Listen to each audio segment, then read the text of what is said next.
বঙ্গোপসাগরে অবস্থানরত লঘুচাপটি ঘনীভূত হয়ে সুস্পষ্ট লঘুচাপ আকারে বাংলাদেশ ও পশ্চিমবঙ্গ এলাকায় অবস্থান করছে। এর প্রভাবে পটুয়াখালীর কুয়াকাটা সংলগ্ন বঙ্গোপসাগর বেশ উত্তাল রয়েছে। এ অবস্থায় বন্দরে ৩ নম্বর সতর্ক সংকেত দেখাতে বলা হয়েছে। শনিবার বাংলাদেশ আবহাওয়া অধিদপ্তরের আবহাওয়াবিদ ডক্টর মোহাম্মদ আবুল কালাম মল্লিকের দেওয়া বিশেষ বিজ্ঞপ্তিতে এ তথ্য জানানো হয়।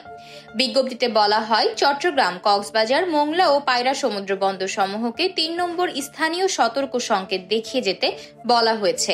সেই সঙ্গে উত্তর বঙ্গোপসাগরে অবস্থানরত মাছ ধরার নৌকা ও ট্রলার সমূহকে পরবর্তী নির্দেশ না দেওয়া পর্যন্ত নিরাপদ আশ্রয়ে থাকতে বলা হয়েছে। এতে আরও বলা হয়, বরিশাল ও তৎসংলগ্ন এলাকায় অবস্থানরত স্থল নিম্নচাপটি সামান্য উত্তর পশ্চিম দিকে অগ্রসর হয়ে আজ সকাল ৬টায় যশোর ও তৎসংলগ্ন এলাকায় অবস্থান করছিল। এটি আরও উত্তর পশ্চিম দিকে অগ্রসর হতে পারে। এই অবস্থায় দেশের ৯ অঞ্চলে ৮০ কিলোমিটার বেগে ঝড় হতে পারে বলে জানিয়েছে আবহাওয়া অফিস।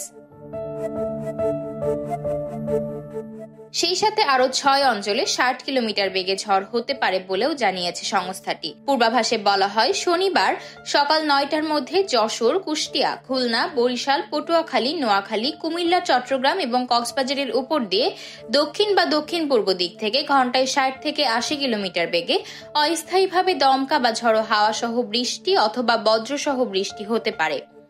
এ সময় এসব এলাকার নদী বন্দর সমূহকে ২ নম্বর নৌ সতর্ক সংকেত দেখাতে বলা হয়েছে।